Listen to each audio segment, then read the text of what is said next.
En el capítulo anterior de Espacio de Estados.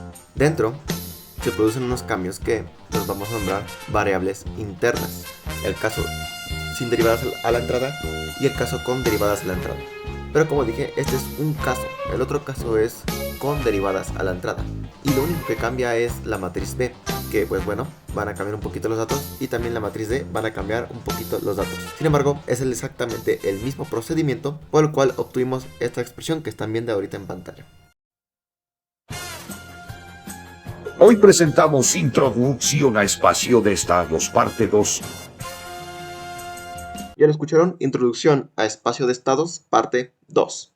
Y bueno, vamos a ver nuestro segundo caso, que es el caso con derivadas a la entrada. Y en este caso tenemos igual una expresión general para estas derivadas, donde la entrada es U y la salida es Y. Como podemos observar, ambas tienen derivadas.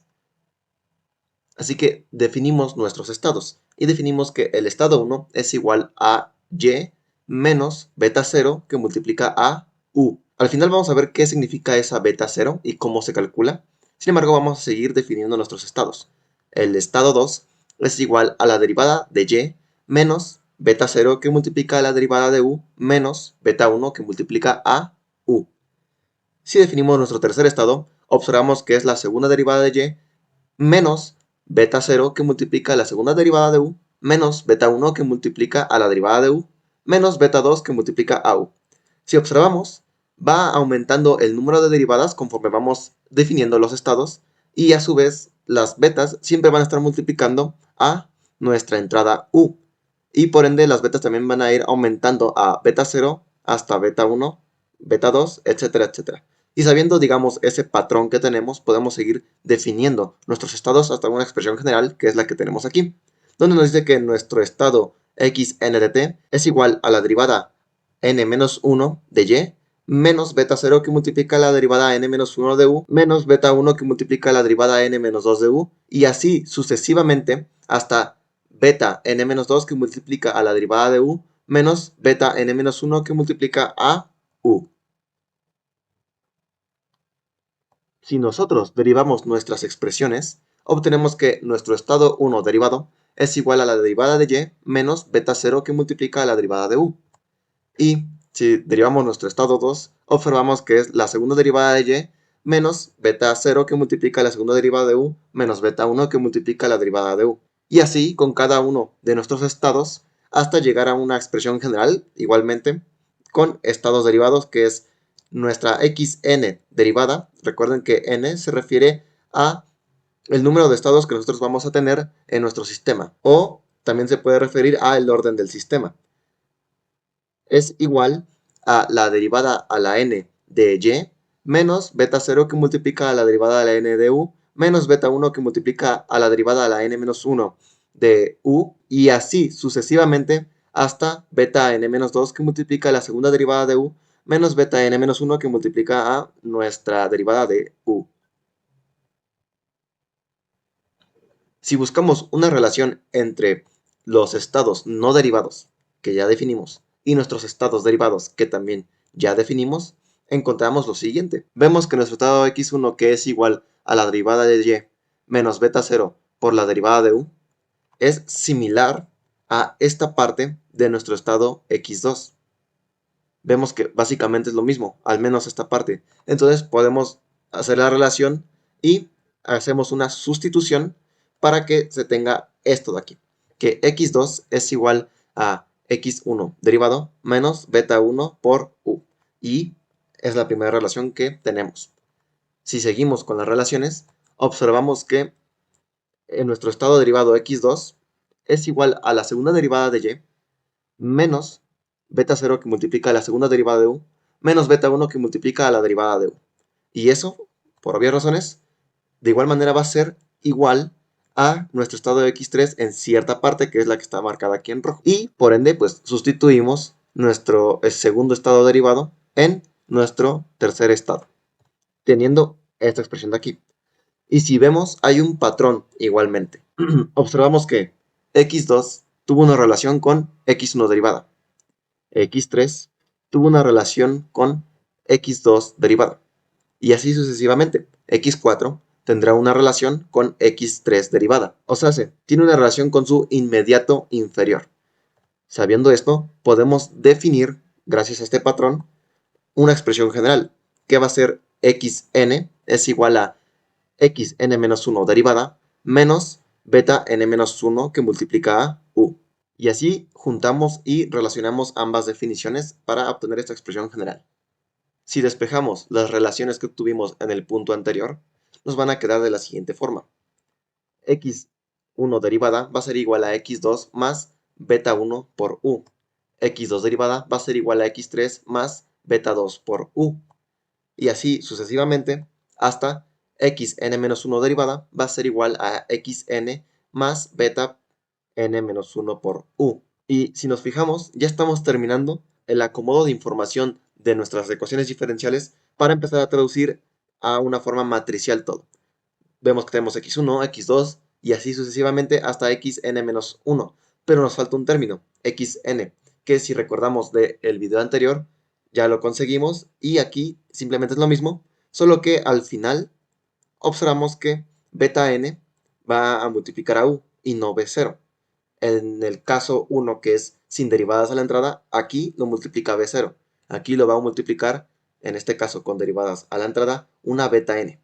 Y los demás términos se mantienen igual. Menos an que multiplica el estado 1, menos an-1 que multiplica el estado 2, y así sucesivamente hasta menos a1 que multiplica al estado xn. Finalmente, de nuestra ecuación diferencial con derivadas a la entrada, obtuvimos estos estados derivados. Pero habíamos dicho que esas betas, ¿cómo se calculan? Pues que se calculan con un patrón que lo definimos con beta 0 es igual a b0. ¿Dónde lo sacamos b0? De aquí arriba, los coeficientes que multipliquen a nuestras entradas. Beta 1 es igual a b1 menos a1 por b0. ¿Dónde sacamos a1? Lo sacamos de los coeficientes que multiplican a nuestras salidas. Aquí se encuentra a1 por beta 0. O se hace por la beta que calculamos anteriormente. Beta 2 va a ser igual a B2. B2 se encuentra aquí. Es el coeficiente que multiplica a nuestras entradas. Menos A1. Ya habíamos dicho dónde se encuentra 1, que se encuentra acá. Uno de los coeficientes que multiplica a nuestras salidas. Que multiplican a beta 1. O se hace la beta anterior. Menos A2 por beta 0. La beta que calculamos anteriormente. Y así sucesivamente hasta llegar a una expresión general que es la que tenemos aquí abajo. Y de esa manera se calculan nuestras betas. Ahora vamos a traducir lo que tenemos a un espacio matricial. Colocamos los datos que nos vayan a ser de utilidad y vamos a empezar con la matriz A más la matriz B, que nos queda de esta forma. Se acomoda de igual manera que el primer caso. De hecho, todas las expresiones diferenciales que nosotros necesitemos acomodar en un espacio matricial se va a hacer siempre de la misma manera. Recordando que esta fila va a ser igual a x1 derivada, esta otra fila a x2 derivada, y así sucesivamente hasta xn derivada, la última fila. Y también recordando que la primera columna pertenece a los estados x1, la segunda fila pertenece a los estados x2, y así sucesivamente hasta la última fila que pertenece a los estados xn. Así que, viendo un poco cómo está nuestra información en nuestros estados derivados, observamos que x1 derivada va a ser igual a x2. ¿A qué columna pertenece x2? Aquí. ¿Y qué coeficiente está multiplicando a esta x2? Un 1. Así que colocamos un 1. Y en los demás se coloca 0 porque no aparece ni x1, ni x3, ni xn. Pero sí aparece una beta 1 que multiplica a u. Recordemos que nuestra matriz B es la que está multiplicando a u. Y en este caso, el coeficiente que está multiplicando esa u es beta 1. Así que colocamos beta 1. Si seguimos, en nuestro segundo estado derivado, observamos que aparece x3. Así que colocamos el 1 en la columna correspondiente a esa x3. Más beta 2 que multiplica a u. Y la matriz que está multiplicada por nuestras entradas u, colocamos beta 2. Si seguimos la expresión sucesivamente, observamos que en nuestra expresión general, xn derivada va a ser igual a menos an por x1 menos an-1 por x2 y así sucesivamente hasta menos A1 por XN. Pues todos esos coeficientes de A van a estar colocados aquí abajo, como podemos observar. Y tenemos una beta n multiplicando a nuestra entrada U. Y como está en nuestra entrada U, se coloca en la matriz B, que es que son todos los datos que están siendo multiplicados por nuestra entrada U. Y colocamos aquí beta n. Ahora colocamos nuestras salidas, donde recordemos esta pequeña expresión que tenemos aquí y que definimos al principio del video. X1 de t va a ser igual a y de t menos beta 0 por U. Si despejamos a nuestra y, nos queda que y es igual a x1 más beta 0 que multiplica a u, y lo colocamos de forma matricial. El único estado que aparece es x1, así que por eso al principio de la matriz se coloca en 1, ya que es la columna perteneciente a los estados de x1. Como no aparece ningún otro estado, los demás se llenan con ceros. Y está siendo sumado por un beta 0 que multiplica a u. Recordemos que la matriz D también está siendo afectada por las entradas U, así que el único elemento que aparece es beta 0 y lo colocamos aquí. Y ya, terminamos de traducir a espacio de estados. Finalmente, para el caso con derivadas a la entrada, pues tenemos estas expresiones, donde se ve nuestro espacio de estados ya de forma general y abajo los cálculos de cada una de las betas, que básicamente son puras sucesiones que no necesariamente se necesita formulazo porque se pueden razonar, pero pues si hay problemas, aquí están las expresiones generales para calcular dichas betas. Y eso ha sido todo. Espero que les haya gustado esta segunda parte de la introducción y última parte. Los demás videos van a ser puros ejercicios para empezar a traducir sistemas de ecuaciones diferenciales a espacio de estados. Apoyen con el éxito y nos vemos hasta el siguiente video. Chao, chao.